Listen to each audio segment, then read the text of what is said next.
right. We're going to continue along here. We're doing beginnings, looking at Genesis chapter 1 to 11. We'll be done in April, I promise you. But I've had good feedback, good responses, been good so far. I'm planning to do, I think, in another 2-3 weeks, a Q&A, where if you've got questions, I want us to summarize. Because so many times you can cover a chunk of Scripture, but if you can't synthesize it, pull it down into small bits to be able to say, what did we learn? What did we go through? Then sometimes we've lost it. And I want to be able to put Genesis 1 to 11 back together. So be thinking about that. Be reading through that. Today I've got a couple of questions for you. I try and give you where we're going so you get an opportunity to pre-read and to look around and to get involved. And I try, right now out of the gates, I'm not giving you a whole lot of homework because I recognize that life can be busy.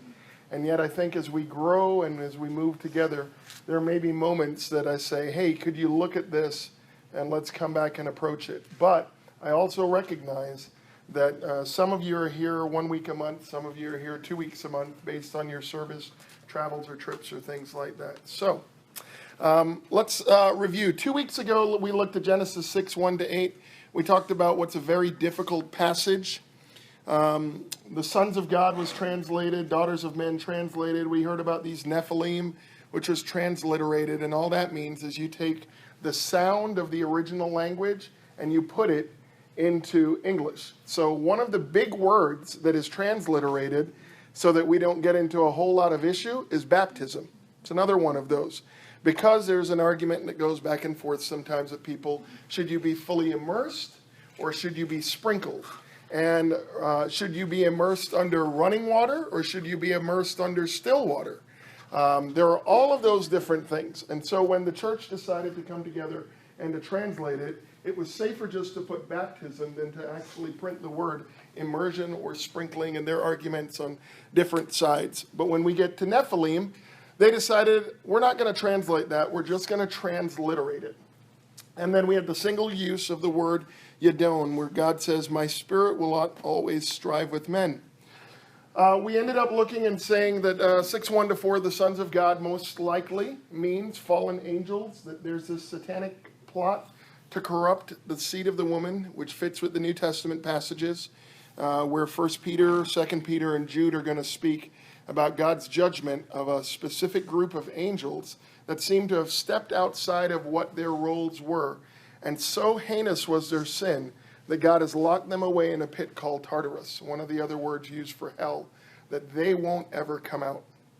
And then Matthew 22, 23 to 33, when people go and they ask sometimes about the question where the Sadducees say there was a man, he died, and then his brother remarried, and his brother remarried, and all of this, who will be the wife of the one in heaven? And Jesus said, that's not how things in heaven work. They're like the angels, they neither marry. And so people say, well, what about this? And we talked about it's an absurd question because the Pharisees don't even believe in the resurrection. So when somebody asks you about something, you can't ask out of the basis that you would go, I don't even believe that. We then looked at Genesis 6:4. The Nephilim seem to be the offspring of the sons of God and the daughters of men. So these angels and men, great characters, men of renown. They lived at the time of the warning, and it seems like 120 years later. And yet we hear of the Nephilim in Numbers 13, when the 10 bad spies and the 2 good spies, if you remember the song, they entered into the land of Canaan to spy it out. And they said, hey, the Nephilim live there. And again, I discount their testimony because I think their testimony is wrong. Because later on, when Joshua sent spies into the land, Rahab says, we were afraid the moment you got near our land. Their 10 testimonies were not good testimonies. They said something that was not true. It was simply their fear responding. Michael? Okay, so the Nephilim, they were the big tribe, right? They were, it seems to be, the offspring of the angels and the women. Okay. And so they lived and they were strong and mighty and powerful, and God comes into this and says, no, every intention of man's heart is evil continually every day. And we'll see that in a second. The Anak.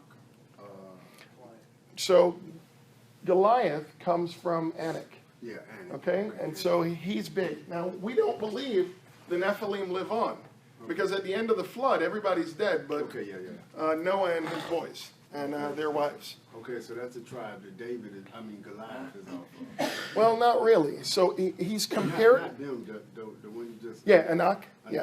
Okay. So Goliath is a Philistine. He's a hired hitman. He's a mercenary. He's going to come in. And the thing that scares everybody about Goliath and the Philistines is the Philistines have steel. So when he shows up, he's got metal greaves and a metal sheath with a metal shield with a metal staff. Okay? The Israelites didn't have metal. That's a problem. When you're fighting against people with swords and slingshots and things made of wood, metal tends to win very often. All right? So that's why this towering giant of a man in metal scares everybody. And Saul, who's head and shoulders above all of the Israelites, he should be the one to stand up. And here's this tall guy that he runs away and he doesn't stand up where he should. So Question, but didn't David put on Saul's armor? he did put on Saul's armor, but it didn't feel right because he wasn't used to fighting to that. It wasn't metal? No, it was at that point. So you've got this transition where how are you going to fight? You're going to try and fight with equal force. And eventually, yeah. So the Philistines are going to trouble Israel from the time they come from Europe to the time of the judges, all the way through until David brings peace to them. If I remember right, the Philistines had outlawed metal for anybody but them in that area. And so very few of the Israelites had metal. Yeah. And that was because of that. They had plow instruments, things like that were metal, but they had to take it to the Philistines to get them repaired or sharpened or that kind of stuff. Because the Philistines had outlawed any metal works within the Blacksmiths, right? Yeah. Okay? So that's the Nephilim. We then looked at 6:5-8. As opposed to seeing good in Genesis 1, God now looks and he sees great wickedness. The intensity of the evil is that their every inclination or intention is only evil all the time or continually. And so we've got the situation where all creation is affected by man's sin, but Noah finds favor in the eyes of the Lord. Yeah, so that's why now everybody be so distraught about how all the crime and all that stuff is going on. And, you know, to me, it seems like it was worse back then. Yeah. I mean, you know, because there wasn't really no law officials, you know, and it was rough. You know, you could be going anywhere and get robbed and killed at any given time. Sure. You know, just you and your family or whoever, you know, and that was rough. Yeah. Yeah. We're going to start the story with man's condition today, and we're going to end the story really with man's condition. We're going to see what's the change in between the two of those. So we said, what was the so what? Death is a result and a real impact of sin, both physical and spiritual. Moses is writing to Israel saying, be faithful to God, for he will judge sin, and it may be sooner and wider reaching than you ever thought. And we looked at 1 Corinthians 15 briefly and said, death is defeated, therefore stand firm in your faith that Jesus Christ has won the battle and the victory is ours, so that death has been conquered. So, this week we jump into Genesis 6:8, and we're going to get through the end of chapter 8:22. So Genesis 6:8, 8-22, we're going to talk about intimacy and intentionality and the importance of walking with God. So if you would, let's jump into the text, into the scriptures, and if you just read a couple verses and we'll rotate. We're just going to do Genesis 6 first, Genesis 6:8-22. But Noah found favor in the eyes of the Lord. These are the records of the generations of Noah. Noah was the right man, blameless in his time. Noah walked with God. Noah became the father of 3 sons, Shem, Ham, and Japheth. The earth also was corrupt before God, and the earth was filled with violence. And God looked upon the earth, and behold, it was corrupt, for all flesh had corrupted his way upon the earth. And God said unto Noah, the end of all flesh is come before me, for the earth is filled with violence through them, and behold, I will destroy them with the earth. Make yourself an ark of gopher wood. Make rooms in the ark and cover it inside and outside with pitch. And this is how you shall make it. The length of the ark shall be 300 cubits, its width 50 cubits, and its height 30 cubits. You shall make a window for the ark, and you shall finish it to a cubit from above, and set the door of the ark in its side. You shall make it with lower, second, and third decks. And behold, I myself am bringing flood waters on the earth, to destroy from under heaven all flesh, in which is the breath of life. Everything that is on the earth shall die. Verse 18. But I will establish my covenant with you, and you shall come into the ark, you, your sons, your wife, and your sons' wives with you, and every living thing of the flesh. All shall bring two of every sort into the ark to keep him alive with you. They shall be male and female. Of the birds after their kind, of animals after their kind, and of every creeping thing of the earth after its kind. Two of every kind will come to you to keep them alive. And you shall take for yourself of all food that is eaten, and you shall gather it to yourself, and it shall be food for you and for them. Thus Noah did, according to all that God commanded him, so he did. All right, thank you all. Let's look at intimacy. We're going to look at intimacy as it relates to Noah first. The first thing we find is Noah found favor in the eyes of the Lord. I'm not sure why we're falling out over there. That may come up. So if that comes up and we need to readjust it, let me know. Noah finds favor in the eyes of the Lord. That word favor is the same word that we're going to get grace from. It's the first time we hear of it here, that this is unique. What's the first word that you see in verse 8? Okay, let's just have a quick English discussion. What does the word but mean? When you deal with, it's a conjunction, good, but what's it making you aware of? Contradiction. Contradiction, or same root, contrast. There's a change here. Okay, we've just spent 7 verses telling you how horrible things are. That every intention of every man's heart was continually evil all the time. And it grieved God, and he repented that he made man. And so God looks out and he doesn't see that everything is good. He sees great wickedness, but Noah. But Noah.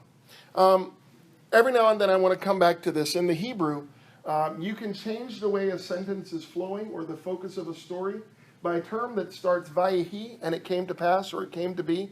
And you see that a lot. It's moving the story. The other way you can do it is by putting somebody's personal name first.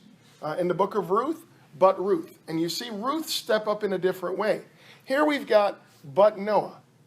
The whole story is about to change because God looks and he says, Noah, I'm going to select you. Okay? Noah found favor in God's eyes. Well, verse 9 tells us some things about this man named Noah. These are the generations, or the Toledot of Noah. Noah was 3 things. First, he's righteous. It's the first time we're ever going to hear of anybody being righteous in the Bible. Okay? Now, Adam, when he was born, Adam is without a sin nature. He's made well, and yet he has the freedom to choose to serve God or to go his own way. But Noah, something's neat and unique about Noah. He's righteous. Not only is he righteous, but what else is he? He's blameless. He's blameless in his generation. Let's keep those all together. He was a man of integrity. What Noah said is what Noah did. Noah has come from a line from Seth, and we saw that earlier in chapter 5, that it moved all the way from Seth, who walked with God, to, he had an ancestor that walked with God. Who was that? You remember? He walked with God and he never died. Enoch, he walked with God, and now we get to Noah. Noah is blameless in his generation, and then we hear it again. With God, Noah walked. Now, this is out of order from what we read, right? Noah walked with God. There is an inclusio, or their bookends, on chapter 8 and on verse 8 and verse 9. But Noah found grace in the eyes of the Lord. These are the generations of Noah. Noah was righteous, he was blameless in his generation, and with God walked Noah. That's how the Hebrew reads. Okay? It's not that just Noah walked, but with God he walked, and there's this capsule that we're looking at Noah. The Noah story is about to pick up here. Okay?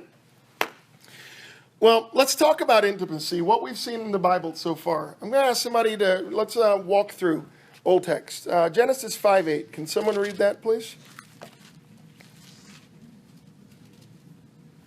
All the days of Seth were 912 years, and he died. No, 5:8? That is 5:8. Urgh. What do I want there? 3:8? 3:8. Let's update that quickly. Genesis 3:8. They heard the sound of the Lord God walking in the garden in the cool of the day, and the man and his wife hid themselves from the presence of the Lord God among the trees of the garden. Okay? We got a sense very early on that man and God had a relationship in which they walked together. Genesis chapter 5, 22 and 24.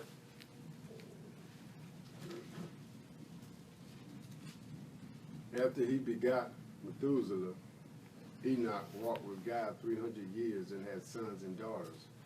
So all the days of Enoch were 365 years, and Enoch walked with God, and he was not, for God took him. So Enoch walked with God. Genesis 6:9 we just read. He walked with God. Look at Genesis 17:1.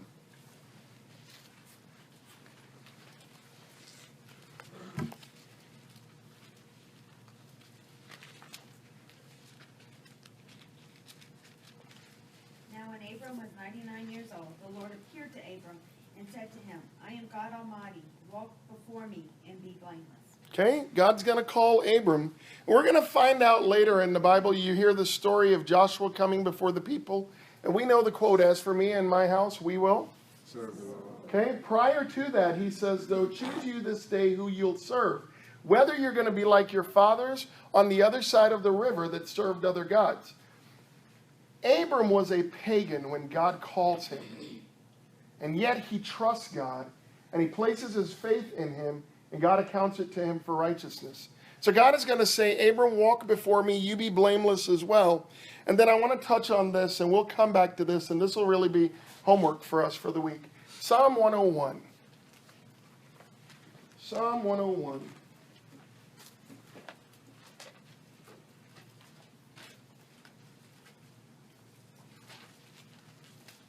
I want to read through Psalm 101. And again, this is, if you stick a note or flyer in your Bible, this is what I'd like you to read through the next week.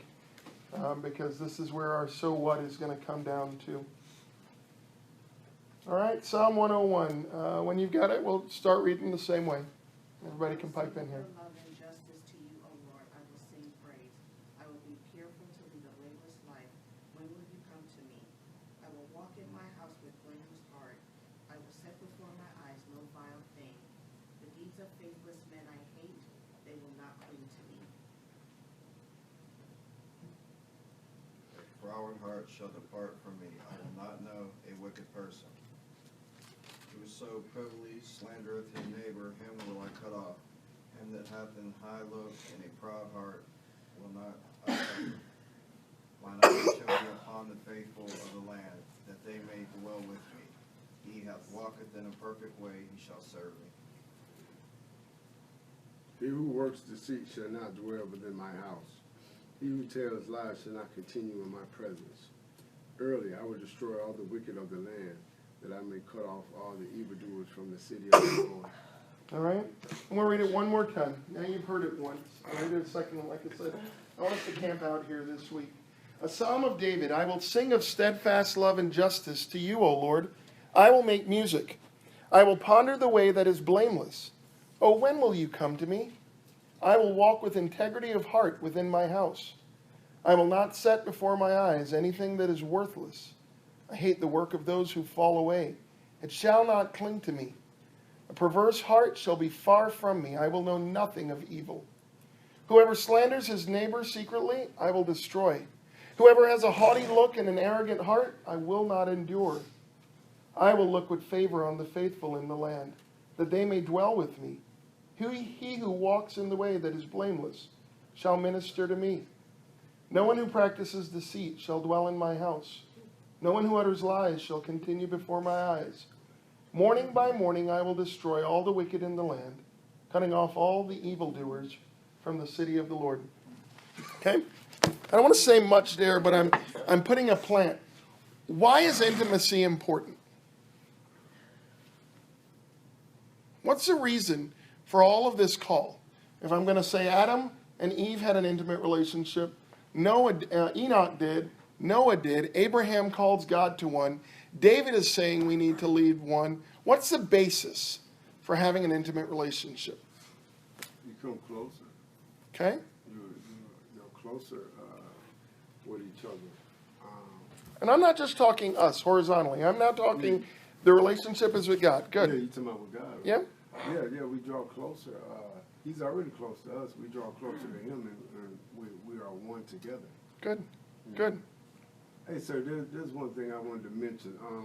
And let's pray for Hannah had it delivered. Everything went good. Baby's Yeah. doing awesome. Hannah's doing awesome. Yeah, thank God for Yeah. that. Yeah. Thank y'all for the prayer. Yes, Certainly. Yes, sir. Not much. Oh, you can forget about that. Don't sleep. Okay. That's good. You know, I think it's a point of strengthening, renewing, it's quiet, walking in the cool today, man, what a reward, but how encouraging and strengthening that must have been for Adam and Sure. God. To everybody. Uh-huh. Use communication. If you have good communication, when you're intimate with the Lord and you have good communication with the Lord, you're hearing what He wants you to do, Mm-hmm. and you're following after. Yeah. Look at Deuteronomy 32:4, if you don't mind.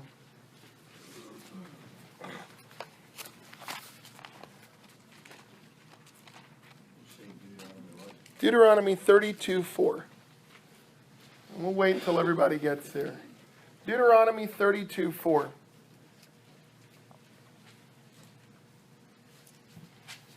This is Moses. He starts actually at the end of 31, and he's singing this.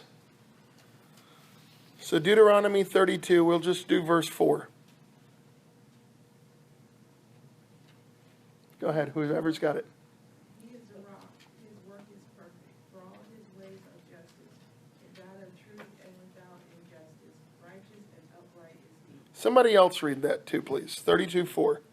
The rock, his work is perfect, for all his ways are justice, a God of faithfulness, without iniquity, just and upright is he. Good, one more person. He is the God, his truth is perfect. Everything he does is just and fair. He is a faithful God who does no wrong. How just and upright he is. All right? Our basis is because we've got a God that's a God of righteousness. He's a God that's blameless. He's a God of integrity.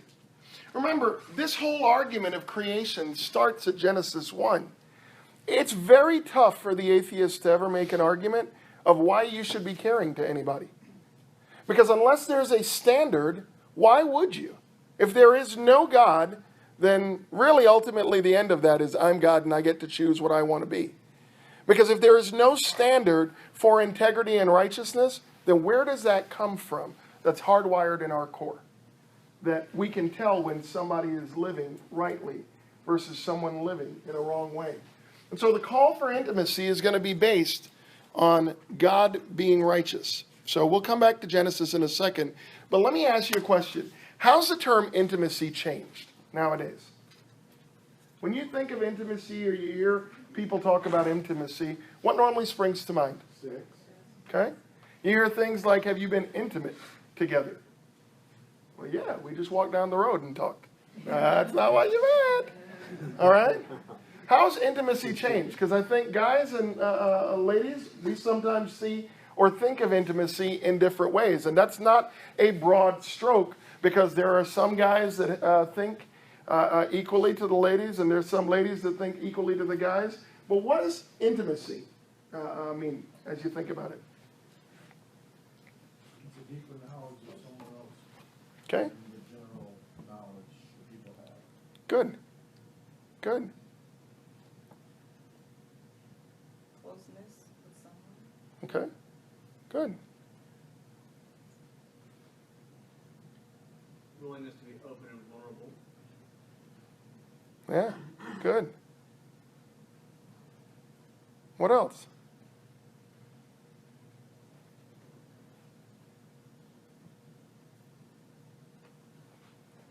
Y'all know what intimacy is. Come on. Good. Look, I'm learning right now. I'm asking you so I can grow and learn. Rich. I mean, to me, it's, yeah, this might be totally incorrect, but to me, it's a feminine word, and it's like something that girls talk about, intimacy. I think about making money to pay the bills. Okay. We're on different wavelengths sometimes with that. You know, she wonders what I'm thinking about, and I'm thinking about making money to pay the bills, and she's thinking about, I mean, like we're getting married, she's thinking about the cake. I'm just like, we talked about the cake for a minute, we covered it. She said cake for 100, it's fine, that's it. She's still over there talking about the cake. I'm talking about my business. How much is the cake? For 45 minutes. I mean, I just realized, you know, we're talking about different things here. Our minds are on different tracks. So I think the feminine part of intimacy, maybe it's back to what you're alluding to, it gives the whole word a kind of turn on. Okay. I'm calling you to intimacy now. All right. So Dean, to piggyback what he was saying, man, it's like God's got a certain perspective or a way we should live our life. We're always down here with a different perspective, and we need to get back in tune with Him and be more intimate to know what He wants in and through our lives. Yeah. Okay. Good. What else? Just like we read in Deuteronomy, to be able to describe who God is, you have to know Him intimately. You have to know Him and His character and how His character affects you in your intimate moments, in the time that you're praying, in the time that you're weeping, in the time that the Bible says that you don't even have the words to utter to pray, but He understands our groanings. So to know God to the extent that He understands when we're in such turmoil that He understands our groanings, you have to be intimate. You have to be in His Word. You have to be reading it, digesting it, memorizing it, consuming it. The Bible says we are consuming the Word of God every day. When you consume it, you internalize it, and it becomes part of you. Okay. When you be intimate with your wife, as the Bible says, become one, you become internalized with them. And you actually, not being gross, but you become one when you become together. When we read our Bible, when we apply it to our lives, and when we ingest the Bible, we internalize God. Because I was reading in Ephesians this week from my devotions, it says that, man, I just lost my thought. We talk about being intimate and knowing God. It says we are part of His life, and He becomes a part of ours. Sure. So anytime this week I had the opportunity, I was sitting and I got released to go to work. Now I got to just get a job at work that will bring me back. But I was able to be a witness to the nurse who came with me to the doctor's office for my workers' comp. And I got to share with her what I've been studying from the Bible and how it affects me right now in my condition, right now in my stability. And I got to share with her the intimacy of Christ in me. Good.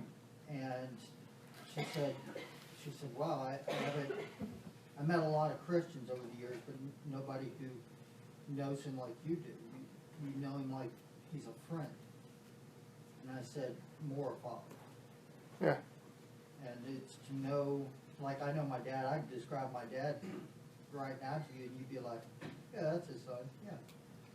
But wow, he really hit the, if you knew my dad, man, he hit him right on the, he knows his dad. Right.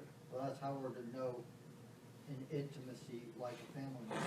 So we get back to Jay started us at kind of knowledge and that knowing aspect. We touched on this a little bit. What about you, me, and our intimacy in God? Tell me, what does intimacy with God look like? Personal relationship that you have with them. Okay. That only you have, that you feel like what you tell him, he hears, and what he tells you back, you listen. Okay. Good. Okay. Openness. We talked a little bit about that. I'm going to pick on Baba and Ariti for a little bit because I'm going to compare something I think that Nikki and I went through. Can you be intimate and not be present physically? Okay? There's some difficulties. Okay? But can you? The only reason I ask that is that when Nikki and I were dating, both of us lived in Atlanta, and immediately when we started a relationship, I moved to South Carolina for school, and she was at school here. And then I moved and lived in Mexico and Costa Rica for 8 months and saw her once in that time. And what ended up happening is we probably spoke more than we would have ever spoken had we been face to face. Yeah? We communicated more while it was half of the country than we are right now. Yeah. Still struggling with that. Yeah. It's a challenge because when that's your communication base, now you come together and it's different. Let me tell you something. The day we get to see Jesus face to face, we're going to live differently. Absolutely. Because all of those things that we're hindered by now, indifference in space and time and our sinfulness and all of that is removed. And yet, we are able to see moments where we can become intimate, knowledge-wise, get into a person's relationship, and begin to know what someone is like. And I think God allows that to say, hey, I want the same with you. Now, does God have any challenge with being intimate with us? Does he know who we are? He knows us through and through. He remembers our frame, that we are dust. He knows our thoughts before we think them. David writes in Psalm 103, where can I go from your presence? If I ascend to heaven, you're there. If I make my bed in hell, you're there. If I take the wings of the morning and dwell in the uttermost parts of the sea, even there your hand leads me and your right hand holds me. Wherever I go, the Lord knows me. So the call isn't, God, golly, you don't know me. It's always that he responds, and do you know me? Psalm 103? Psalm 139? Is it 139? My wife is whispering at me. It's all right. Is it 139? 139? Psalm 139? Good, thank you.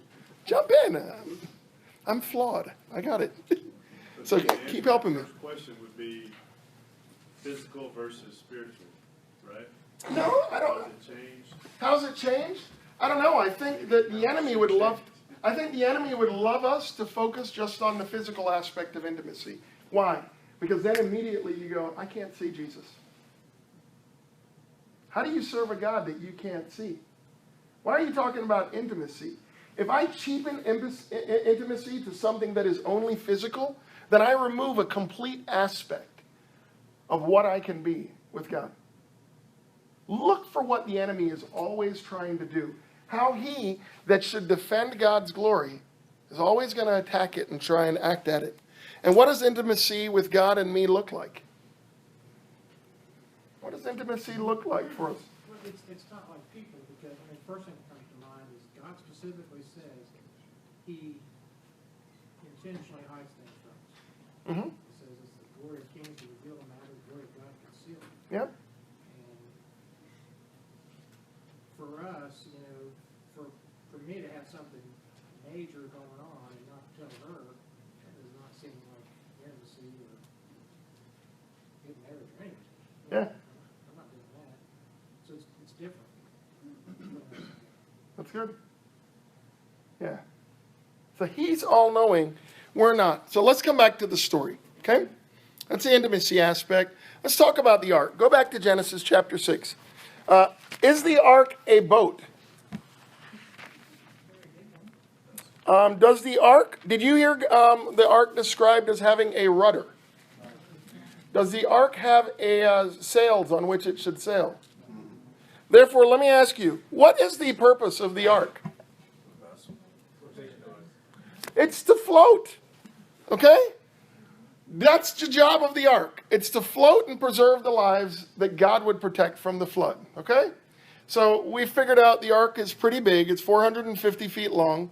By the way, a cubit is about 18 inches, normally from your fingertip to here, which I was hearing, and I thought that was funny because, you know, if you watch the little people on TV, their cubit would be much smaller, apparently. But maybe there was an average-sized guy that was the cubit, but about 18 inches. So the ark's pretty big. One door's on it. Anybody know who closes it? God does. We'll get to that in Genesis 7. Let me say one thing here about the ark. Be careful of allegory. Allegory is a literary device that conveys hidden meanings. There's a whole lot of preaching about the ark. How people are baptized. And baptism is symbolized as the ark goes into the water and it comes out. Or that the ark is made of wood, just like the cross was made of wood. Listen, I could preach some really cool things and allegorize the text of the scripture.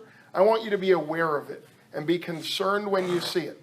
Unless scripture calls it a type, be very careful about saying, oh, this is a type of this. Because otherwise, you could start bringing typology into anything.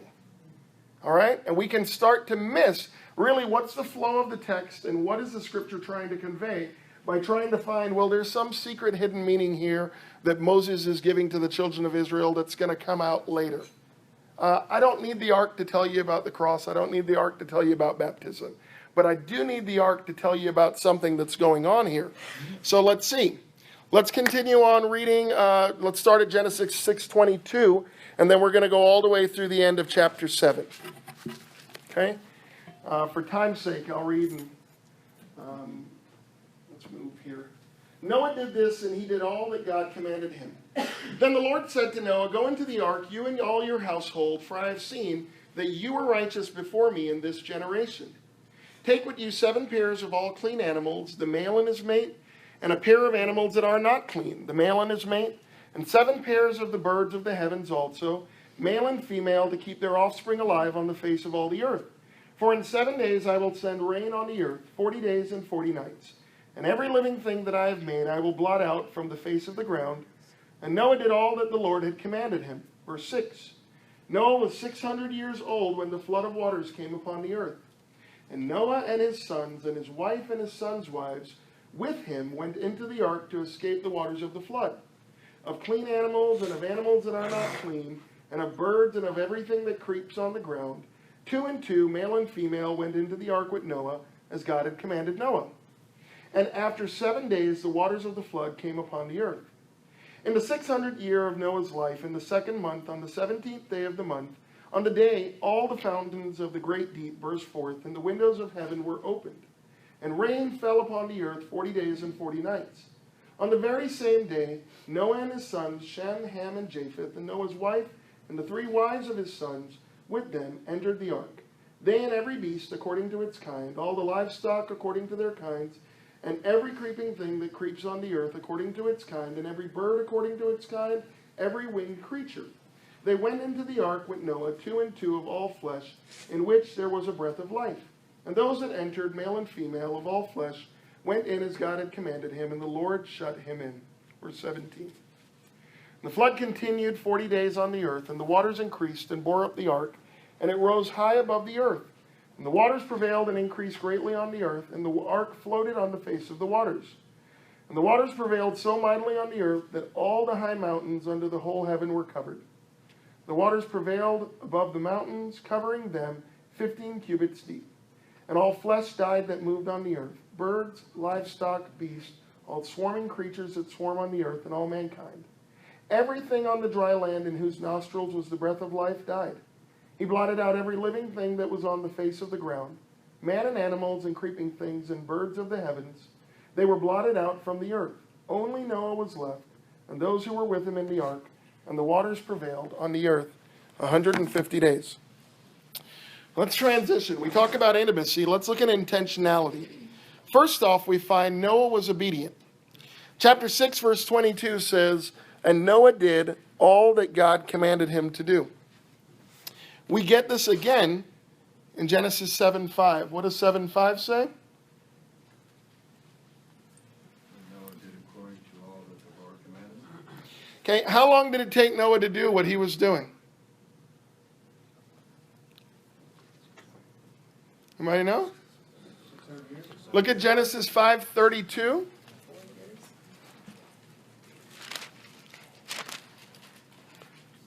Genesis 5:32 tells us Noah was how old when he had sons? 500. When does the water come onto the earth? 7:6. Okay, Noah is building an ark for a long time. Okay? Remember, God had said, my spirit's not always going to strive 120 years, and we talked about it. That's not going to be the lifespan of people. More than likely, that's the time frame from when God says, hey, judgment is coming down the road. And God is waiting to see if people are going to change. And then God is saddened, but Noah finds favor in the eyes of the Lord. And so God tells Noah what to do, and it's going to take Noah a really long time, but through it all, he's going to be obedient. Let me ask you a question, and then we'll jump back into this discussion. How hard is intentionality for us? And what gets in the way? In your relationship with God, and we're talking about intimacy, now we're speaking about intentionality here. God tells Noah what to do, and he does it. It doesn't just happen. You don't just build an ark. You've got to get up every morning, and you're going to have to cut some wood. You're going to have to drag them over. And you don't just throw it up, but you follow a plan that God has given. And you do it because God said, here are the dimensions. We need 3 floors. At the top, you need to give yourself about 18 inches, 1 cubit worth of space. Put a roof in it or a window, and then you're going to put 1 door. It's not like Noah said, well, why don't we put 2 doors? Why are we using gopher wood? How about acacia? Is there any significance of gopher wood, or is it extra hard? No, most people have no idea really what it is. It's another one of those words that we're not sure which wood it is. I don't think Moses' whole idea really is about the details as much as it is, what's Noah going to do in response to the details? Be faithful. Is this going to matter, by the way, as a side note, is this going to matter for Israel? Are they at any point going to get a high level of detail? Yeah, God's going to say, here's how you build it, here's what you do. And what's the testimony of Moses when he gets it? They did everything that God told them to do, the way he told them to do it. At no point did Moses say, yeah, I'm not sure that I like the dimensions of the tabernacle. We could open this space up. We don't need this curtain here. How hard is intentionality for you and me today? What are the things that get in the way of us being intentional in our relationship? Life. Good. What else? Yeah. Me. I want to do it a little differently, Lord. What else? Your instincts. Yeah. Sometimes, Well, yeah. What our mind, what our body's telling us. Hey, I think it'd be better this way. sometimes I think about, as a child, when they're growing up, they hold the parent's hand to stabilize them to walk. As they get older, they don't need their parents to hold their hand. And when they become teenagers, they don't want to have anything to do with them because that's embarrassing. Why in the world would my parent drop me off and hug me and kiss me in front of my peers? Same as the Christian walk. As we get older as Christians, we develop the same kind of development as a child would. If we, as we were in the workplace and that kind of stuff, my father said, he asked my grandfather, his father, he said, Dad, when you were growing up, did anyone invite you to church or tell you anything about God? I said, no.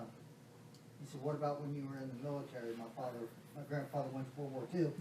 Did any chaplains talk to you or anything? He said, no. And he said, when you came back, did anybody tell you, and he worked in factories, did anybody invite you to church or anything? He said, no. And he said, a pastor finally did, but he said, you know, as we grow, we start to get that, well, if I tell somebody about Christ, they're going to reject it. Or, and then what would people think of me? Mm-hmm. If I walk around with Christ, I heard a guy the other day say, well, I don't walk around with Christ on my shoulders. I'm a Christian, but I walk around letting people know. Why not? Yeah. I think that's what we're supposed to. I'll pick up on something there. Some of you that are sports fans, did you see the article after the Super Bowl about Peyton Manning and his faith? Okay. How many of you saw that article? Just wondering. Okay. If you read it, did anything bother you about what Manning said? Peyton says that I don't think I need to proclaim my Christianity and be out there with it because people are going to hold me to a different standard. I just really want to live for Christ and watch people follow. And I thought, well, okay, I get that. Here's my only challenge that I had in that. Peyton, you just won. Man, I can't wait to have a Budweiser. I'm not going to talk about alcohol there, but I just want to know, how is it that Budweiser is quick on your lips and he didn't have an endorsement contract at all, but Jesus takes a back seat, I can't talk about it. That's where my challenge was in the article. It's not that you can't. The very first thing he said. First thing he said. I thought, wow, well, that was a great clip. And then afterwards, people were like, he didn't have to say that. He doesn't even have a contract with Budweiser. Here's your opportunity. You just won the Super Bowl. You know you're retiring, okay? We all get it. You're going out as the sheriff. You have an opportunity really there in a platform to say whatever you want. I'd like it to spill out Jesus every now and then on that moment, as opposed to the article coming and saying, well, you know, I just want to live it. I don't want to talk about it. That was just one of those unique sidebars. What gets in our way? I think popular opinion, often, beyond the great things that we've mentioned. This one kills us. I want to see action now. The story of Noah is one that, you got to wait. It's going to take time. Why would Israel need to hear this? How long would Israel wait to get to the promised land? It's a trick question. How long would Israel wait to get to the promised land? Anybody? 2 years. They leave Egypt and they get to there. It had taken 2 years when they sent the 10 spies that were bad and the 2 that were good. The result of their bad report is God says, I'm not dealing with you all anymore. You're going to die in the wilderness. You see, they had gotten the story already that it's going to take time. They weren't willing to wait 2 years and to go in trusting that God could win the battle. So God says, guess what? Every one of you from age 20 and up, you're going to walk and you're going to die in the wilderness. And it's your children that are going to enter in. That's why we have the book Deuteronomy. When you sing a duet, how many people are singing? 2. Good. All right? Duet, deut, means 2. Nomos is the word for law. When you have astronomy, it's the law of the stars. So Deuteronomy is, we're going to give the law a second time to the younger generation because the first generation died. Okay? Because they didn't hear this. It's hard for us to be intentional because we go, God, man, I worked hard. I'll give you a story. We came to Snellville 2007. It was 2006. I looked at my wife. She had been in BSF for about a year. And I said to her, Nikki, what place do you think you rank in my life? She was quick. About 6th. What? And she listed 1, 2, 3, 4, 5. And I was like, whoa, that hurt. So I worked really hard for a month. And I came back and was like, all right. What place do you think you rank? She said 6. I was like, man, I've worked. What do you mean? Haven't you seen what I've done for the last 30 days? I'm like, well, the Lord had to correct me and go, yeah, she didn't get to feeling like 6 overnight. You don't get to be impatient now. You've got to be intentional. It's going to take time. Piece by piece by piece. I'm not asking her right now in front of class because work is busy. I might have jumped to 5, you never. But we want to see action now. The story of Noah says Be intentional with God. Be intimate with God. And trust that his timing is good. And wait. Chapter 7, God invites Noah and his family into the ark. He says, Noah, you're godly in your generation again. God shuts the door of the ark. When God shuts the door, guess what? There's no more chances for those that are outside to get in. 2 Peter's going to write that Noah was a preacher of righteousness. Noah was either speaking or in his work of building this ark, people would come and say, man, what are you doing? God is going to bring judgment because we're not following him. The writer of Hebrews says this, Noah's faith made the difference. It was by faith that Noah was speaking to those that looked all around at him. Genesis 8, I want to complete Noah's story here, just on the flood. God remembered Noah. I can't read it that way. What's the first word of 8:1? Can't miss the but. But God remembered Noah and all the beasts and all the livestock that were with him in the ark, and God made a wind blow over the earth, and the water subsided, and the fountains of the deep and the windows of the heaven were closed. The rain from the heavens were restrained, and the waters receded from the earth continually, and at the end of 150 days, the water had abated. And in the 7th month, on the 17th day of the month, the ark came to rest on the mountains of Ararat. And the waters continued to abate until the 10th month, and in the 10th month, on the 1st day of the month, the tops of the mountains were seen. And at the end of 40 days, Noah opened the window of the ark that he had made, and sent forth a raven, and it went to and fro until the waters were dried up from the earth. Then he sent forth a dove from him to see if the waters had subsided from the face of the ground.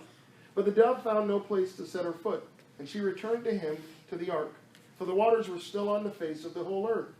So he put out his hand, and he took her, and brought her into the ark with him. He waited another 7 days, and again he sent forth the dove out of the ark. And the dove came back to him in the evening, and behold, in her mouth was a freshly plucked olive leaf. So Noah knew that the waters had subsided from the earth. Then he waited another 7 days, and sent forth the dove, and she did not return to him any more. Verse 13, in the 601st year, in the 1st month, and the 1st day of the month, the waters were dried from off the earth. And Noah removed the covering of the ark, and looked, and behold, the face of the ground was dry. And in the 2nd month, on the 27th day of the month, the earth had dried out. And God said to Noah, go out from the ark, you and your wife, and your sons wives with you. Bring out with you every living thing that is with you, of all flesh, birds and animals, and every creeping thing that creeps on the earth, that they may swarm on the earth, and be fruitful and multiply on the earth. So Noah went out, and his sons and his wife, and his sons' wives with him. Every beast, every creeping thing, and every bird, everything that moves on the earth, went out by families from the ark. Verse 20. Then Noah built an altar to the Lord, and took some of every clean animal and some of every clean bird, and offered burnt offerings on the altar. And when the Lord smelled the pleasing aroma, the Lord said in his heart, I will never again curse the ground because of man, for the intention of man's heart is evil from his youth. Neither will I ever again strike down every living creature as I have done. While the earth remains, seedtime and harvest, cold and heat, summer and winter, day and night, shall not cease. God remembers Noah. When God remembers Noah, this word remember is covenant language. God had said to Noah, hey, I'm going to start back over with you in 6:18. The call is going to come to Israel over and over again. Remember your God. Remember your God. There is something that took place that was a marker that he says, go back to that moment. God remembers Noah. God causes a wind to blow. Have you heard God causing a wind to blow ever again before in the Bible? Would this make sense to the children of Israel in the wilderness? Had they ever heard of a wind blowing? When they crossed the Red Sea, the wind blew. They crossed the Red Sea. God blew and held that sea back up.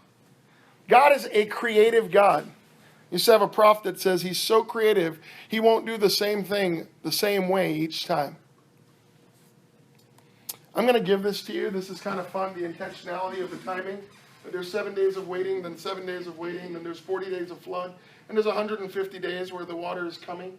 And then there's 150 days where the water comes down, and 40 days wait, and then 7 days wait, and 7 days wait. If you don't think the Bible is structured and ordered, God's always doing something in there.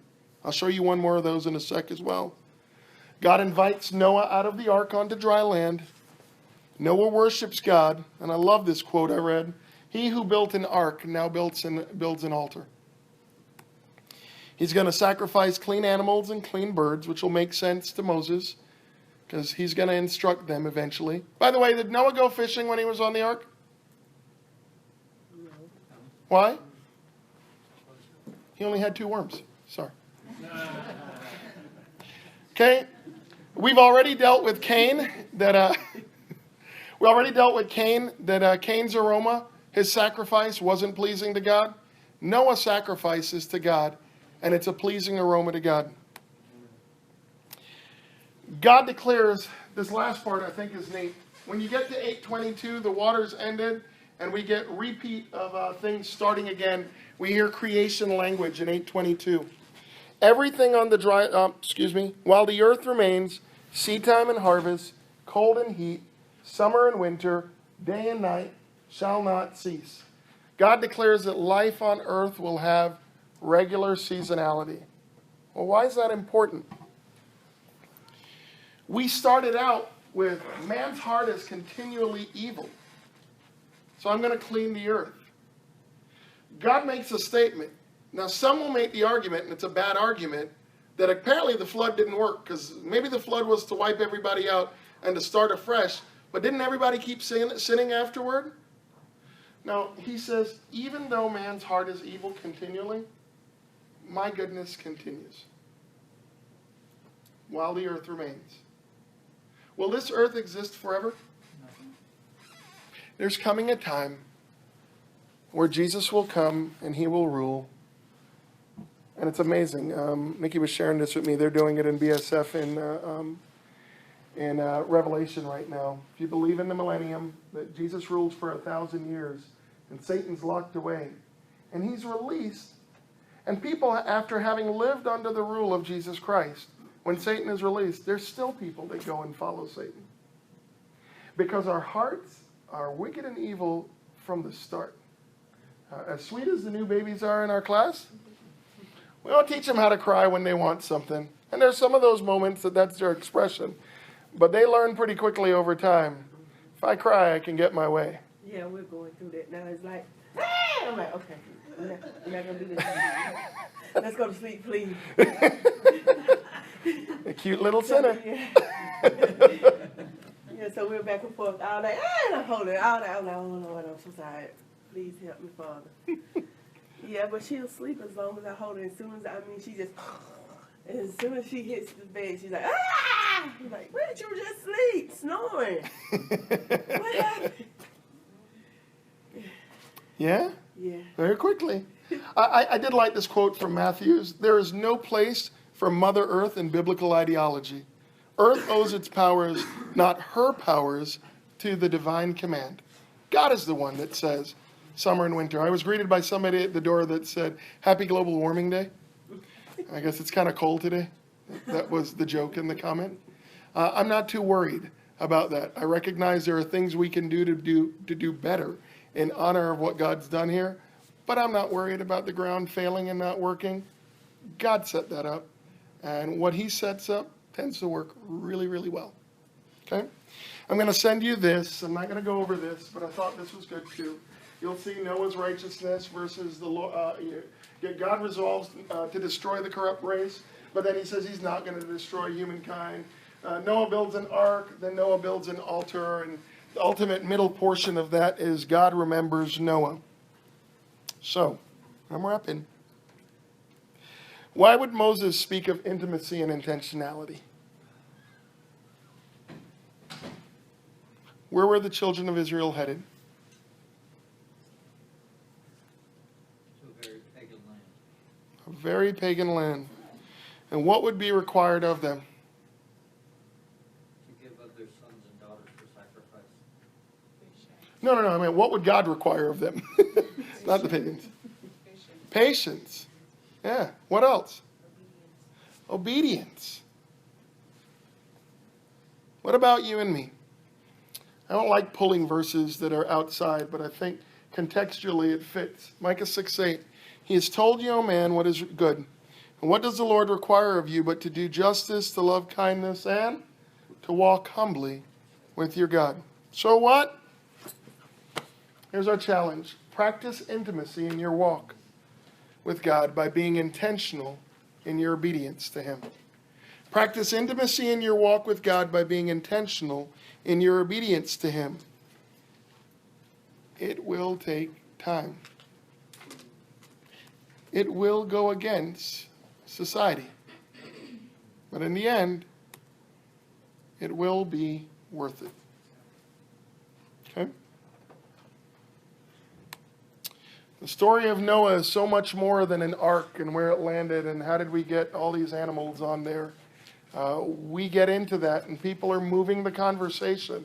What was Moses' purpose? What is God's purpose in placing this story in there for you and me today and all Christians of all time?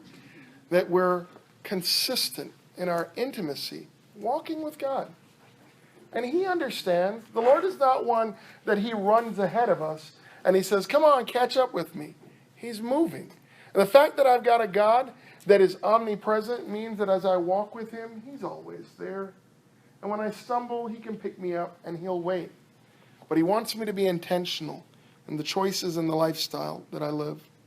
Let me tell you just what's next and then we'll pray. April 10th, next week, we'll go and finish up Noah and his generations. We'll get to Babel and we'll talk about unity. It's a great, great story. And then that should be April 17th. And then the 24th, we'll do a review of Genesis 1 to 11 with a Q&A. Read over it again. Read over it again. Any questions that you have, comments, anything that you just say, hey, this has been good in this study I've not seen. That feedback is good for me, but I think it's good sometimes when we're sharing too. And other people know, hey, here's what's going on.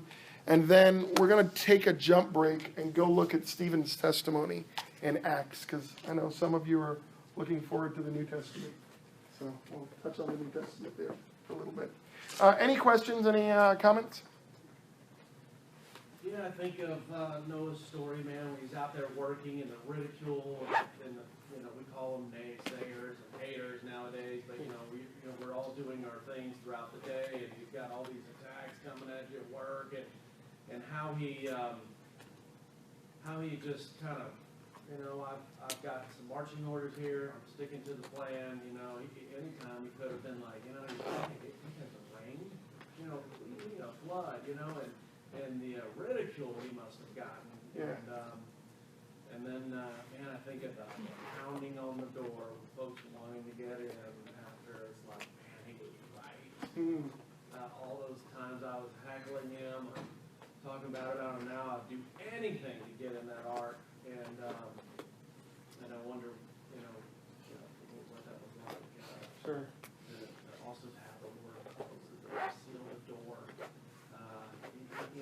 We heard from him, but man, to see that, golly, how exciting. It's like, all right, here it comes, man. But great message. Appreciate it. Other thoughts? Larry, you want to close us out in prayer?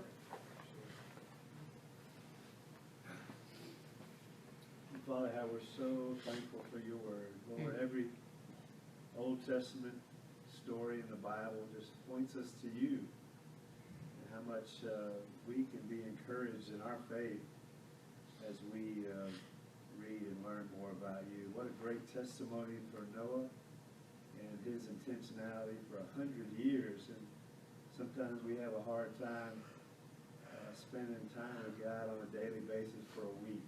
And Father, may this be a testimony and an encouragement that, Lord, through you we can do all things of really following after you and what it means to be intimate and to learn more of what you want in and through our lives. And so, Lord, thank you for Dean and the encouraging story through Noah.